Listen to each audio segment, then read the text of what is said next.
Welcome. Welcome home, love beings. Welcome home, super rock star seeds. My name is Melissa, and I will be your multidimensional cosmic tour guide today and always. So, I'm going to talk a little bit about UFOs and UFO tours and the 411 on some cosmic things. So, we're going to have some fun today and get some messages from the star beings. And someone asked me the other day if the Galactic Federation was real.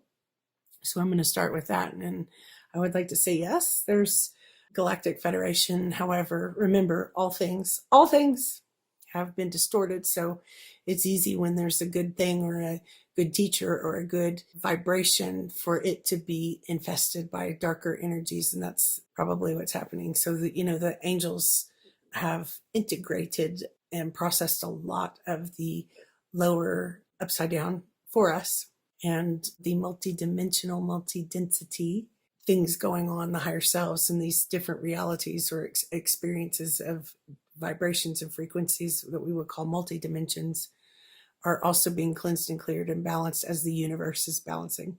They are always high frequency, always light, always, but they also, some of those frequencies have been infiltrated and shifted and changed, just as the Akash or the Book of Life records were also tainted. So we're going to come from this higher realm and the pure light and talk a little bit about the UFOs and things going on and why I chose in my career and my life path to just add on UFOs. I used to have a boyfriend that would say, "You should get a hobby." I'm like, "Are you joking?" And so I finally did. This was years ago. He would just go over and over like, "Well, you should be this and you should do this and you should get a hobby and do it as a hobby." So I'm like, okay, well, I would never listen to anyone telling me what to do all that much and who to be and things for too long. But I remember that and I thought, oh yeah, I'll add this on. So over all the years of being a psychic medium and energy healer, shamanic practices and crystals and stuff, 30 something years, I thought when I was in Sedona, I thought this is part of my calling. So even though there has been drastic resistance of others that really tried to make sure I couldn't work or, I don't know, live, I guess, which makes me laugh a little bit because I'm like, really? We're sovereign beings. So this is like the spiritual war playing out through human beings. It's a little bit funny. So I wanted to add the capacity to be able to learn from the stars and the UFOs and a little bit of ancient aliens, a little bit of learning and growing in those ways. So I opened a UFO tour. So there was 2 people in one day the other day said, "Oh, are you the UFO lady?" And I'm like, I'm one of them. I just have a tour. Mine's small and I go different places, not just here in Sedona. And it's taken me a minute to get it going, but yeah. And they said, "Oh yeah." And 2 different people, 2 different places in town, 2 different things guided them to tell me about their sightings. So one was a man and I was talking to him and he said, "You're a UFO tour person?" And I said, "Yeah." And he said, "Oh, I've seen a few around here." And I think he's lived in the Sedona area for quite a while. And he said, "I'm from somewhere in California that's kind of fancy." So we would go, "Cool." And he said, I saw him as a young man there a little bit. And I can't remember where he said. I think it's outside San Francisco. And he told me of a rock and a place where they would go play and party and stuff like that. And that he had seen some UFOs there. And he said here a few times. And then later in that day, I was right in the middle of Sedona. And a lady said, oh, you're that UFO lady?" And I said, "Yeah, I guess, yeah, psychic medium," she said. And I said, "Yeah," which surprised me because I'm always so quiet and I don't talk that much to anybody really. And she was like, "Oh yeah, I know who you are." And I'm like, "Oh, okay." She goes, "Guess what?" So she said, "Right over there." And we looked out the window and could see gorgeous, stunning mountains, of course, as Sedona is known for.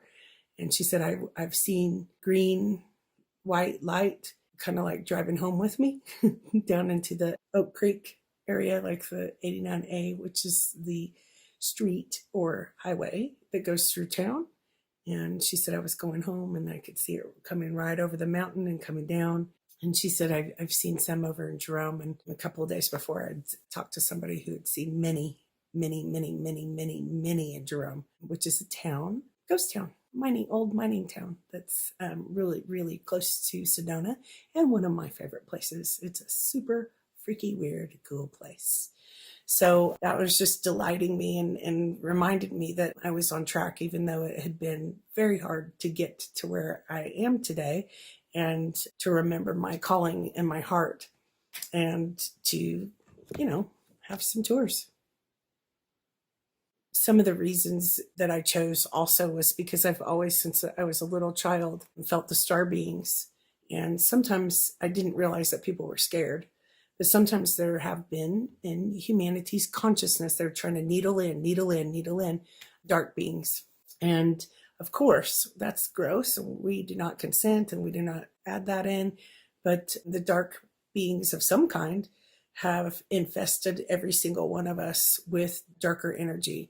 So that can be all throughout the last era that we're coming out of, and we're climbing out of that fallen Garden of Eden template and coming out where they can't get to us anymore, the demons and the aliens and the things like that. So I was by my back door the other day and I saw a roadrunner, which I had never seen in my backyard here, even though they are native here and they are around. Tall, huge roadrunner. And she was jogging across my yard and she stopped and looked at me because I opened the door and I came out and I'm like, hey, what's up? She had a giant lizard in her mouth. And I felt huge signs. And this is how I always read the energy. There will be signs and ways that they show, the energies will talk to you if you ask. And so I was like, oh, that's interesting, because there's something hinky in the air lately. And the reptilian energy is being cut away from us more and more. So that mentality, that thought, reptilian energy, some people think that there are reptilian aliens, dark beings, nasty, filthy, demony reptilian beings that have been partially in control of humanity. So there's more, but they're vile. And so part of that consciousness or capacity to sort of run humanity, for the starseeds especially, this will be interesting. I felt it like click out of us. So there's a chunk that was deloused and destitched out of the fabric of humanity. So not just me, not just you, not just people that believe in it. And we could, if you do not believe in those things, that's always cool with me. Whatever words you use or whatever beliefs you have, I certainly respect. And we respect in each other. So we could call that reptilian agenda energy, the narcissists, the psychopaths, the manipulators, the liars, the just vile, threatening, bullying, gross kind of vibe. So some of that has been de-stitched out of us in chunks lately. And so as we are going into retrograde in several different areas, Jupiter just went in, and so we've been in different energy formations from the skies, the heavens, the celestial firmament, and it's being stretched and pulled and put back together, stretched and pulled. So this energy that is tuned in for us could be dealing with some of the things of the past that were interesting, and also breaking us free, like from imprisonment, so that we can receive our blessings and learn how to receive again.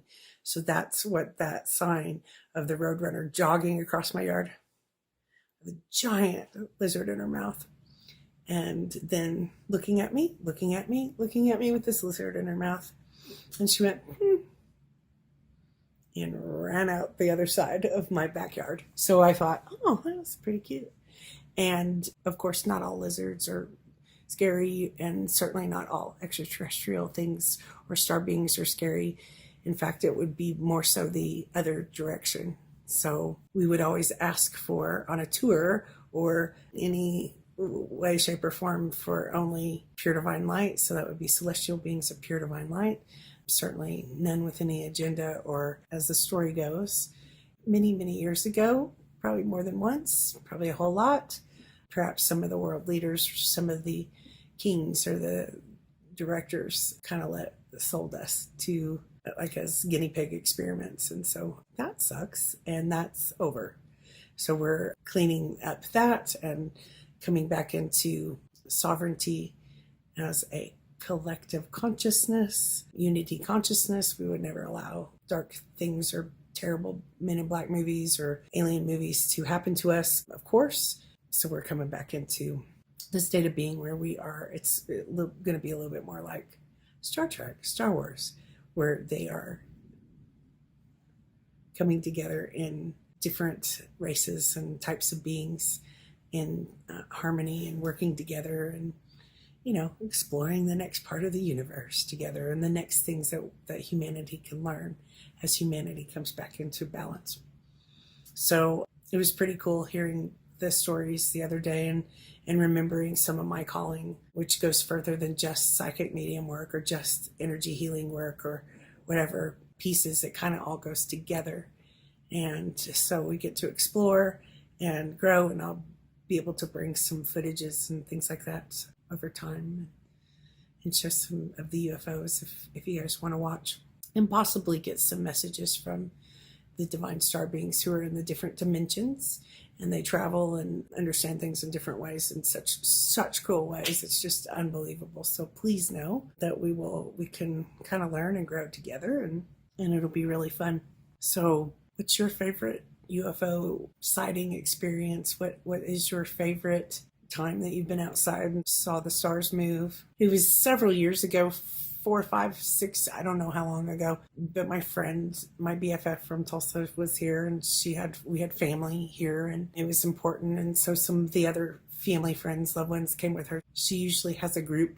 So we were doing UFO and stargazing. So one of the friends who was military minded and kind of wasn't into it that much, it was his turn. We were using goggles, really military grade night vision goggles. And he was last, and so I sat with him and we were in, lawn chairs, kind of in the backyard of Sedona, which is a dark place, dark skies, which means we don't turn on our big lights. There's not big street lights everywhere. And so not dark, like dark bad people, but like the skies are cleaner and the city lights are not as infiltrating our view. And so he was like, yeah, okay, this is okay. So we saw some buzz by, some UFOs go by, and that was cool. And then I'm like, ooh, watch this. So there was a star formation that started moving. So imagine 12, 15, 13, 18 stars start moving very slowly. So if anyone had just been on their back porch and they were just, stretching and looking at the skies for a second, they probably wouldn't notice this movement. So it went into a big circular motion with a little bit of stars inside, and it shifted and changed and stuff. And he was like, oh my God.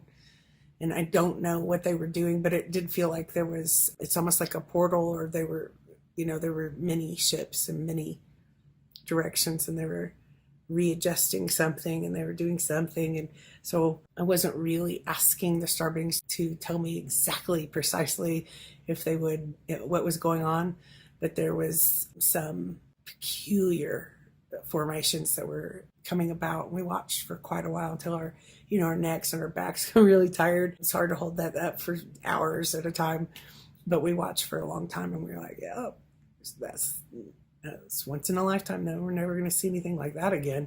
However, going out often, UFO tours, and I just take myself on UFO tours by myself on occasion, seen a lot of things, and still some of the other people around me have the coolest experiences that I have never seen in motherships. And what was that one boyfriend that he watched the different ships fall, like they were all like a bumblebee swarm. That's what he said. And I'm like, cool, because I've never seen that before. And I just am so excited for us to continue to learn and grow this way, and mix everyday life of making sandwiches, getting gas and new tires and travel and scheduling things a little bit more fun and a little bit more of an adventure of life. So daily life is enhanced by this part of my life experience. So I am so excited to be able to share with you and maybe some different UFO sightings, and maybe other people will want to come on and tell a little bit about their experiences with UFOs and stargazing and all kinds of stuff. And in different parts of the country, we have different types of sightings sometimes. And so in your neck of the woods, what's it like for you? Do you feel it? Have you ever seen it? Did you see lights? Did you see anything strange before? And just know that there's only intention of pure divine light, and you can ask for that as well. Like if there anything feels scary or icky, you can ask and push that out and ask for your teams of angels and guides and loved ones and God and source to protect you and hold you up. I was on a tour, feels like it was last summer. So husband and wife, and I think maybe another person was on that tour. And then we went out, and I love this lady. She's one of my favorite people, because I've gotten to know her over the last couple of years and in different readings and things like that. And she turned to me and she goes, I really was worried that this was going to be kind of scary. I mean, like, think about it. Going out at night and being in the darkness and looking for UFOs, that's a little bit strange, uncomfortable. And I'm like, oh, I never thought of that. For other people, I think that's strange, because in Sedona, that's normal. And there's many UFO tours and different people. And most of the locals would say, oh yeah, that's normal here. I've seen some this last month, or whatever it is.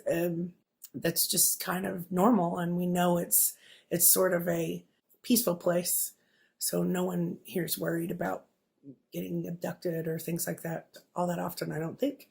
But that client that was out there really thought that was interesting, and she turned to me, and we could barely see each other's faces because it was dark outside. And she said, I just really was worried that this was going to be scary.